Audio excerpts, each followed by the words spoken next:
Happy Sabbath. Hoping that everyone had a good week.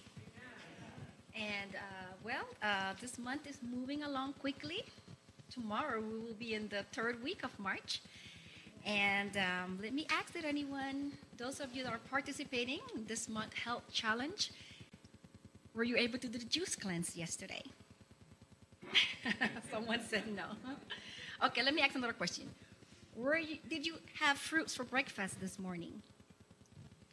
Okay, Vish, you did. Yeah. Okay, awesome. Well, we have roughly 2 more weeks left, so I want to encourage you to keep pushing, because I am also doing it. I didn't remember that when I woke up Friday morning, I didn't remember that it was the juice cleanse, so I looked at the calendar, the nutrition calendar I made, and I said, oh, it's juice cleanse today. So I said, you know what? I'm going to support those of you that are doing it. I'm going to do this juice cleanse, and it was fun. I really enjoyed it. So anyway, throughout this month, we have been talking about different tips, nutrition tips, and the first one, anybody remember the first one? What was the first step? Eat colorful foods, okay? And so make sure that when you are ready to eat, that plate is colorfully healthy. And the next step, which was last week, was to eat foods in their natural state. And we discussed the health hazards of eating processed foods, and as opposed to what whole foods do to your body. So we should choose whole foods over processed foods. And today's nutrition tip is eat whole grains. Eat whole grain foods. Okay, and these are good. The whole grains are good because they provide fiber, they provide vitamins, the B vitamins especially, they provide minerals, and a lot of good nutrients for your body.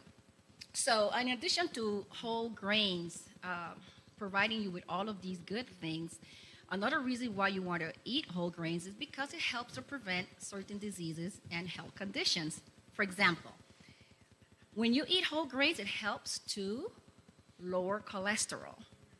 It also helps to keep your blood pressure in check.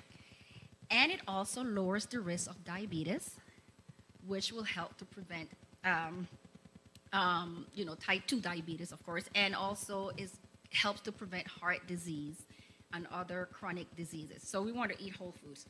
The dietary guidelines for Americans recommend that we should eat, of all the grains that we eat, half of it should be whole grains. At least half of it. We should aim to eat more than half, but at least half. And unfortunately, many people here in the United States are not eating enough whole grains. So do this, okay? And then you might be asking, well, what are grains? What are these grains? So grains are the seeds of the grasses grown for food. That's what those grains are. And when you eat whole grains, these are the benefits that you will receive. Number one, digestive health. So your digestive health will improve because there's a lot of fiber in whole grains. So that means that it will help you with your bowel movements. And, a lot of people are suffering from constipation is because they're not eating enough fiber. So that will help with your digestion health and your bowel movements. Another benefit of eating whole grains, cardiovascular health. Let me say that cardiovascular disease is the number one leading cause of death. It's approximately estimated 17.9 million deaths annually from cardiovascular disease. So when you eat whole grains, you are improving your cardiovascular health.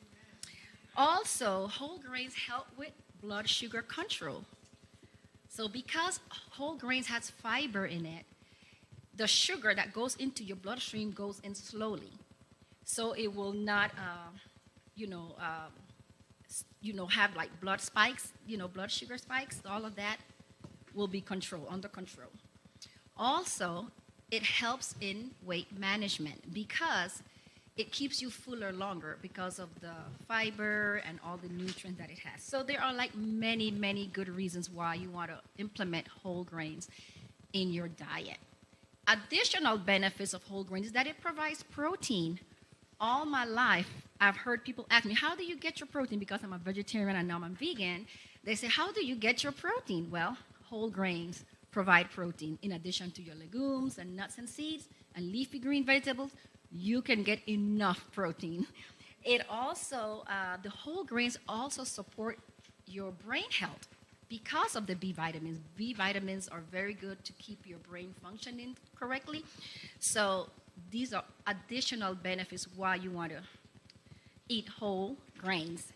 So, what are some examples of whole grains? We have barley, bulgur, farro, millet, quinoa, wild rice, brown rice, red rice, oatmeal. It's a lot of variety that you can choose from to eat your whole grains. And by the way, we have potluck today, and I brought quinoa, a whole grain. So I hope you enjoy. Okay? So we can see we want to keep eating whole grains and make that part of your diet. And we are encouraged to take care of our bodies because we want to be healthy. But more importantly, we want to take care of our body because it belongs to someone. It belongs to God, who created us. Psalms 139, verses 13 and 14 says, "For you form my inward parts. You knit me together in my mother's womb. I praise you, for I am fearfully and wonderfully made. Wonderful are your works. My soul knows it very well." Do you think of yourself as fearfully and wonderfully made? So caring for our body should not be a burden. It should be a fun thing that you do, a lifestyle thing that you do in a fun way. And because it shows that you love yourself, but most importantly, it shows gratitude for God's handiwork. And we are God's handiwork. So we want to take care of it. So instead of thinking, well, I can eat this or I can eat that, I can drink this, let's focus on the wonderful, colorful foods and grains that God created for us, not only for us to enjoy, but to keep us healthy.